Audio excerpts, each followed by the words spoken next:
Hey guys, Steven here, Fanatic Perspective. So I'm actually re-recording this, so hopefully the audio is better. I tried to get this out day of, but you guys will be seeing this the morning after we've heard that Dak Prescott has not signed a long-term deal with the Dallas Cowboys. He will play the 2020 season under the franchise tag and look to renegotiate, or not even renegotiate, look to negotiate in 2021. So what does this all mean? Look, I feel like I've been fair to Dak and I've been fair to the Cowboys organization. It's been, two sides kind of against each other. We've heard from the Clarence Hills and the Jane Slaters. You can, if you listen very closely, and I'm very, very respectful and love both of those reporters, but it's very clear that Clarence is kind of getting his information, his ear is on Dak's side, and Jane's ear is with the Jones family. So that's how the show works. And look, at the end of the day, just objectively speaking, this is just my take. The Cowboys don't know how to handle the quarterback position, period. And what I mean by that is whether it's financially, whether it's scouting and development of the position, to how they even manage their depth chart and their quarterback room. Now, I think things will change under Mike McCarthy, but historically speaking, Troy Aikman came about before Jerry Jones bought the Dallas Cowboys. And at the conclusion of Troy Aikman's career, you went into a period where you're starting guys like Quincy Carter and Ryan Leaf and Clint Stoner and just ridiculous names, Chad Hutchinson, Drew Henson, the list goes on until they literally luck into Tony Romo. What the Eastern Illinois connection with Sean Payton, and Tony's talked about that whole weird, crazy element of him even becoming as an undrafted free agent, becoming a Dallas Cowboy. They look into Tony Romo, and Tony Romo grows under Parcells and Sean Payton and does have the early years where he gets a chance to sit, watch, and develop. But when he takes over, it's him for essentially the next decade, and we do nothing with it. We squandered the fact that we did have an elite quarterback at that point and didn't take advantage and won nothing. No even conference championship game appearances. We'll get into how they squandered that. Then he gets hurt and they get lucky again with Dak Prescott. And yes, they got lucky with Dak Prescott in the fourth round because they were trying to trade up in the 2016 draft to draft Paxton Lynch. They were trying to trade up for Paxton Lynch. And then they tried to draft Connor Cook from Michigan State. So I don't even know if either of those guys are I know Connor Cook's not in football. I don't know about Paxton Lynch, but I don't think either one of them is even in football anymore. That's a 4-year period. And over that 4-year span, Dak Prescott has not missed a start for the Dallas Cowboys since his rookie season. Since he was drafted, he has not missed a start. And he's made $4 million over that 4-year period. And the reason why I'm saying the Cowboys don't know how to handle quarterbacks is simply because they're treating this position as if it's another position on the football team, and how they're negotiating and trying to leverage the cap and all this type of stuff, when in reality the quarterback position is different, and the mishandling of the quarterback position by this organization is actually what led them to the 2016 draft, because when Tony got hurt in 2015, they mismanaged the backup situation. We went 4-12, and the rest is history. But going back to Dak and the $4 million that he's made, and now, hey, for those of you who watch The Wire, Marlo walks in, the price of the bricks going up, right? Dak Prescott performs. He's won a playoff game. He's won the division twice. He finally had that year where he had the elite statistics, top 5 in every category. Prices have gone up. And now is the time where we look back and it's like, or we look at it now and it's like, he's 26 years old. He's an ascending asset. What's the problem here? And where's the disconnect? Now, contractually, Cowboys will float out there. They offered over 100 million guaranteed, I think somewhere around 110 over 5 years, 33 to $35 million a year, which sounds good if there's no context to how everybody else in the market is getting paid. And when you add that 5th year in conjunction with the guaranteed money, and then you take a look in Tennessee with Ryan Tannehill, and he gets a 4-year deal at 91 million guaranteed, something's off here if I'm Dak Prescott. And the interesting thing is Mahomes' contract aside, because people have to realize Patrick Mahomes is in a completely different stratosphere, and I'll reference him in a second as well. But in regards to Dak Prescott and what the reason behind the 4 years, well, it's to leverage the new money that will kick in again. And after year 3, they can begin to negotiate. So they want to get ahead of that because we all know how these teams like to use that 5th year to, kind of front load the money and then play around with everything else on the back end for flexibility standpoint. So, smart business from the team standpoint. But all the quarterbacks, when I'm talking about I say all the quarterbacks, I'm talking about people around Dak's peer level. I'm not talking about older guys that have gotten contracts, even though actually I'll mention Aaron Rodgers here because he fits what we're discussing. When I look at Aaron Rodgers back in 2018, he signed a 4-year extension. Russell Wilson last year signed a 4-year extension. Jared Goff last year signed a 4-year extension. Carson Wentz, the beginning of the season, signed a 4-year extension. All of them were 4 years. As a matter of fact, there's only 3 quarterbacks recently that have gotten paid that weren't in that 4-year window. Now, granted, most of these were extensions, but hear me out here. Jimmy Garoppolo was 5 years, but he was traded when he signed the contract with the 49ers, but he was traded from New England and wasn't really started and still at that point when he signed that deal was the highest paid quarterback at the time of signing. And then Derek Carr, who was also an extension for 5 years, but he was a second round pick, and they had early renegotiations with him, and so the money flowed back around, and he ended up becoming highest paid. And then the third one was Kirk Cousins, and that's the avenue that Dak has gone down here, which is very similar because Kirk was also a mid to late round pick as well for the Redskins, or the artist formerly known as the Redskins.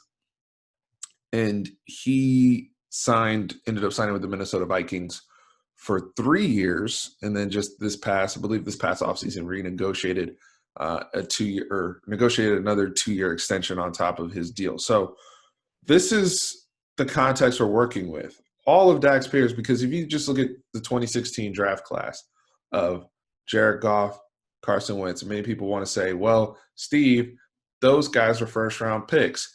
Absolutely, which means they had a 5th-year option, and that's why those guys got extensions.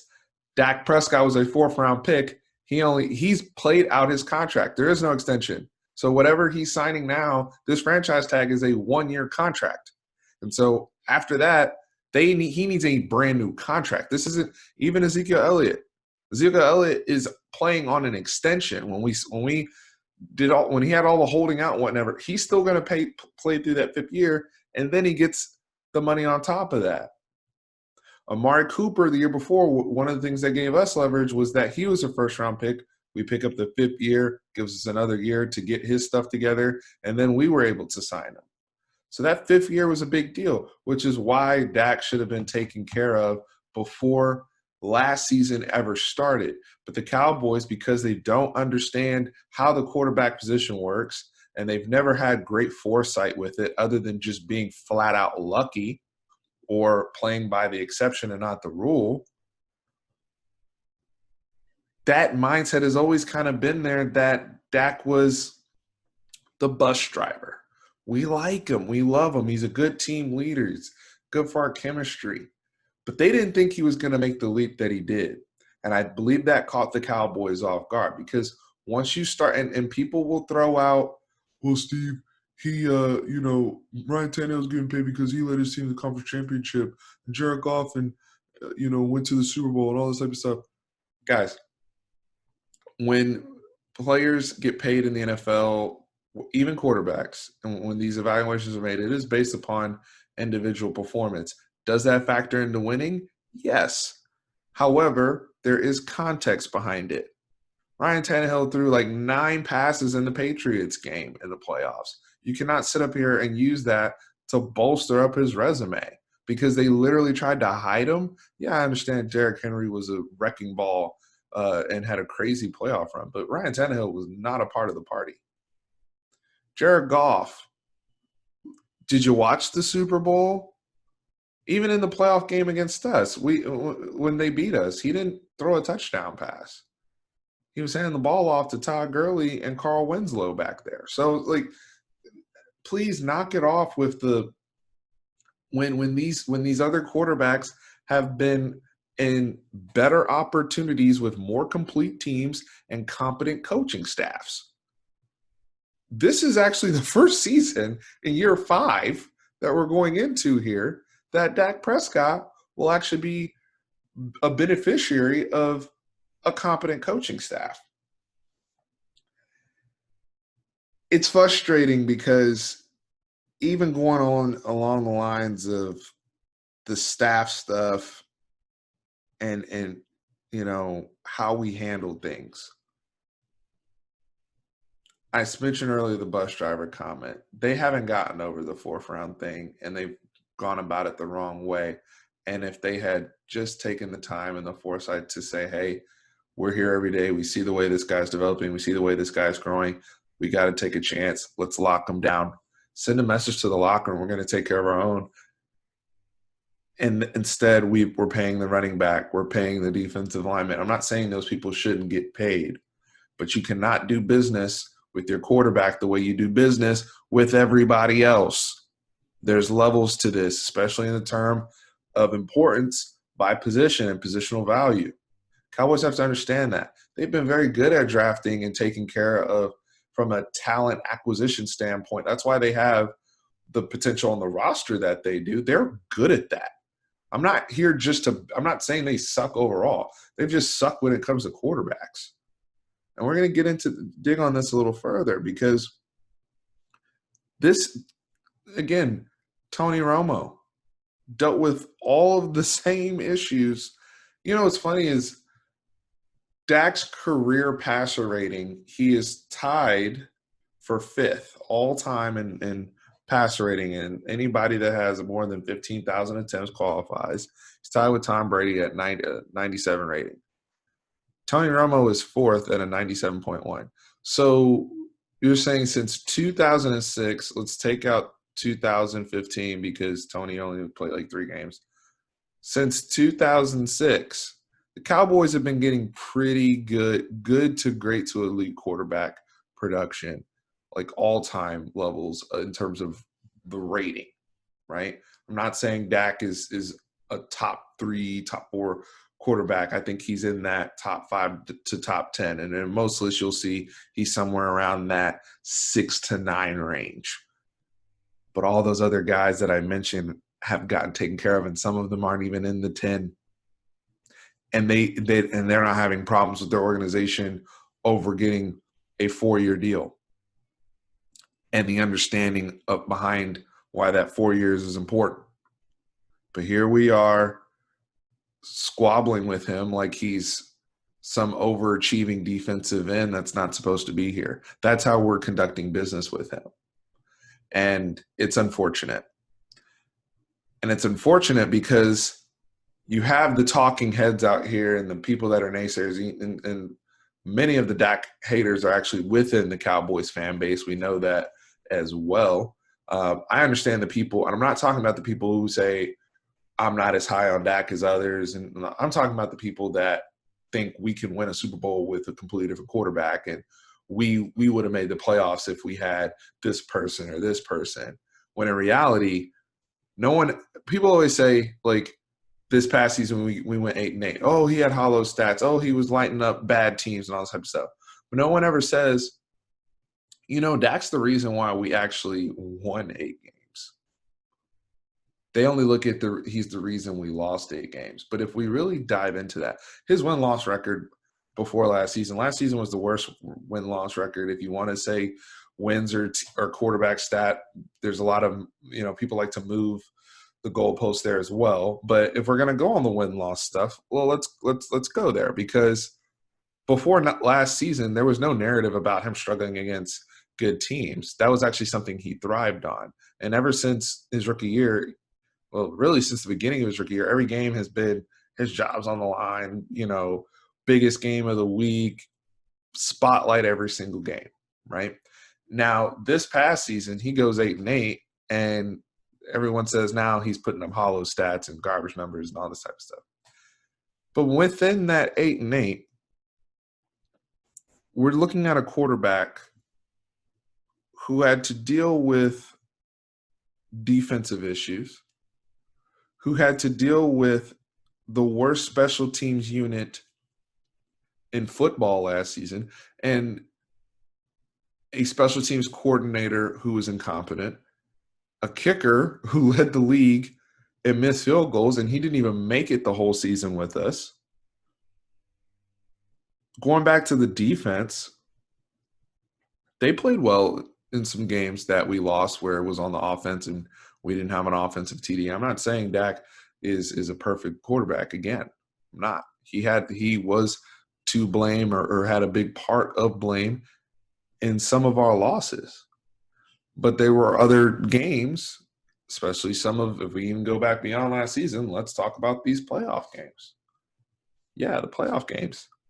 Remember 2016? Everybody always likes to say, well, if Tony Romo had started that game, maybe Dak, maybe Cowboys win and beat Green Bay. But, I'm glad Marcus Mosher did a rewatch on Twitch the other day, because he actually went back to 2013 when we had Tony Romo and DeMarco Murray was in his prime, and just right going into that following season where he's offensive MVP or offensive player of the year.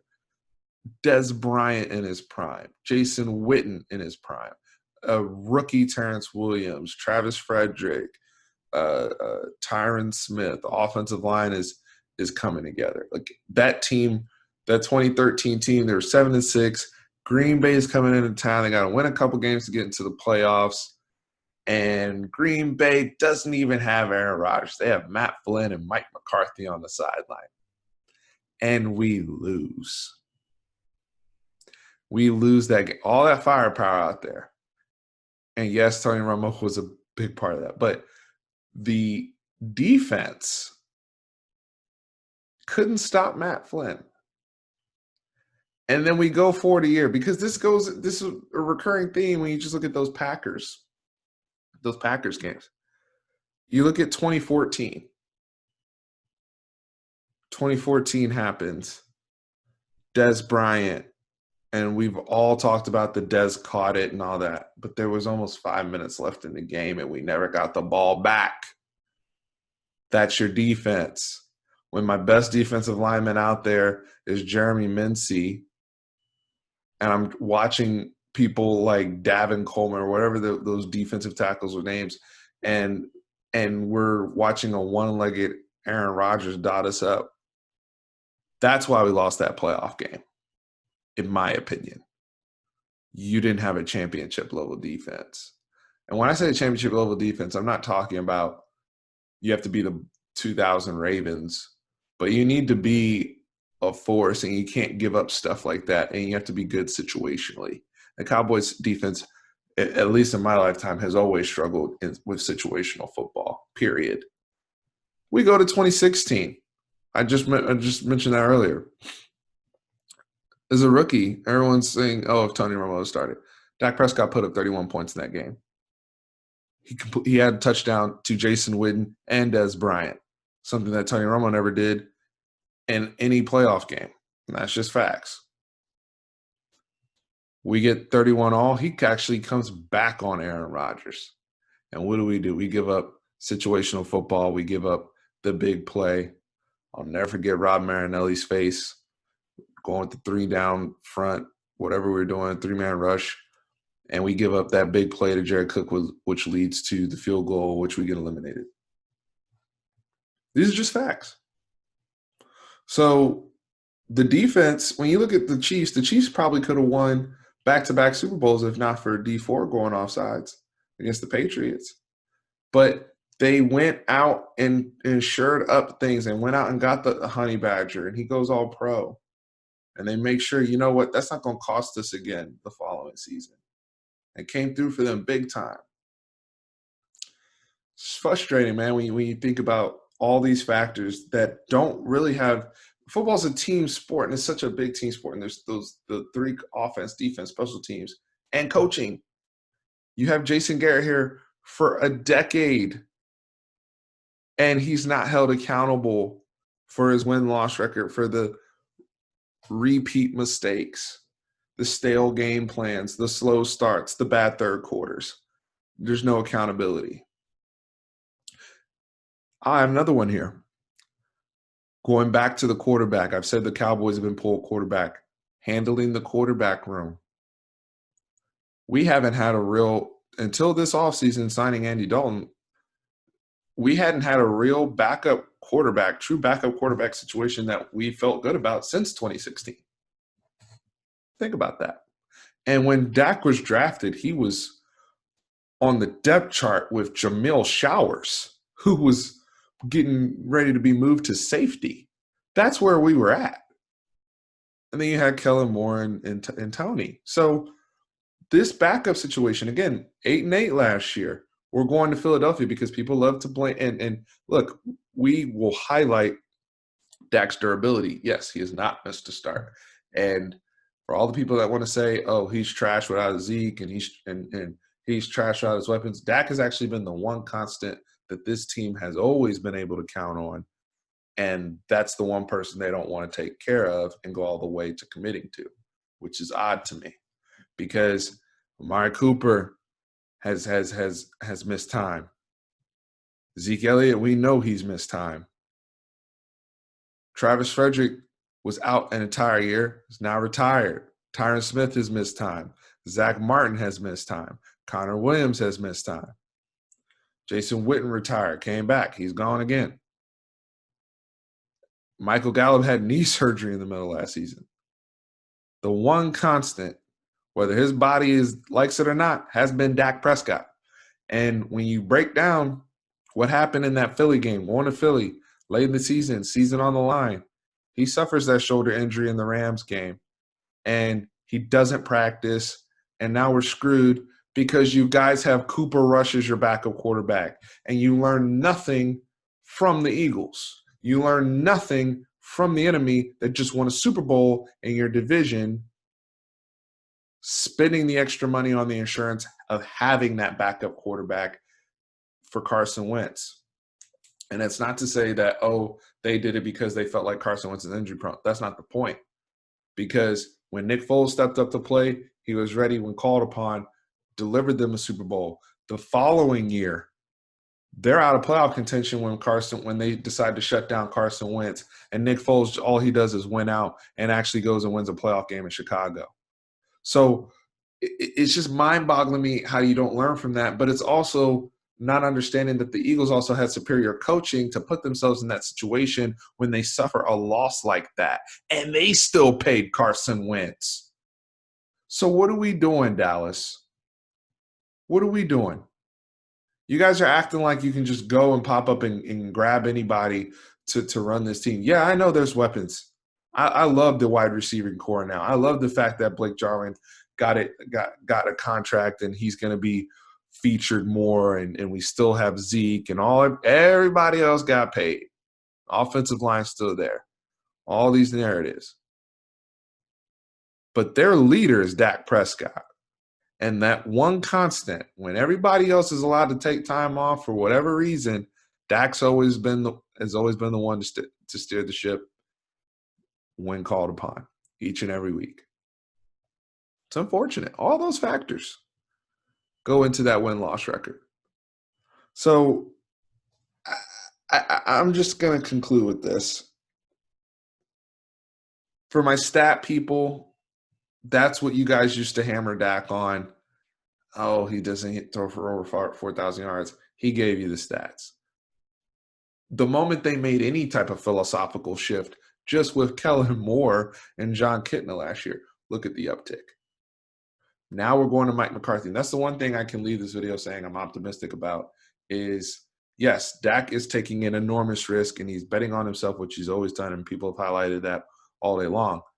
But he doesn't have insurance, right? So, I mean, insurance in terms of the long-term contract for contextual purposes.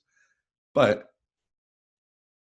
I do think there's another uptick or at least a level of efficiency that can be had in this play with actually working with competent coaches, not just from a scheme perspective, but also within the framework of games and situationally, all the things that Jason Garrett and the previous regime struggled mightily with. So, at the end of the day, I don't know what Jerry and Steven are going to do long term. If there's another uptick and now we're talking about cap hell, because I'll end the video there. Miss me with the cap hell stuff. Okay, everybody's like, oh, if we pay him, we'll be able to afford other people, and cap hell will be infringed upon us. The Eagles were in cap hell after the Chip Kelly regime, and they got out of it in like a year and a half, and then went and won a Super Bowl. And every year they're figuring out how to sign people.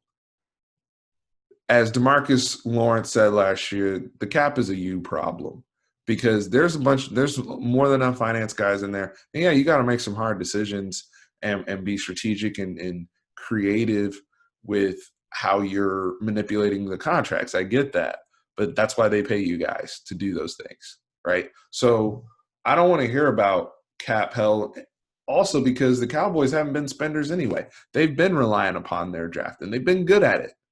They've been good at it. Outside of the times when they decide to use an early pick on you know, a defensive lineman with a low motor like Taco or Tristan Hill, they've been pretty good. And I'm very excited for this recent 2020 draft class. So they're good at a lot of those things. They've just been bad at the quarterback stuff. And hopefully Mike McCarthy that's where I'm going to put my faith, because I don't have my faith when it comes to the front office on how they evaluate and handle these things. And hopefully you guys understand that in the manner in which I've laid this out, because we're going to go into next season and that's going to be the talking point every single week. And maybe that's how they like to do things in terms of keeping their names in the news, and everything will be fine at the end of this. But I am frustrated as a fan to not see Dak get what he deserves. So with that, you guys chime in the comments if you agree, disagree. Love to hear from you, and I appreciate everyone who supports the channel. Peace.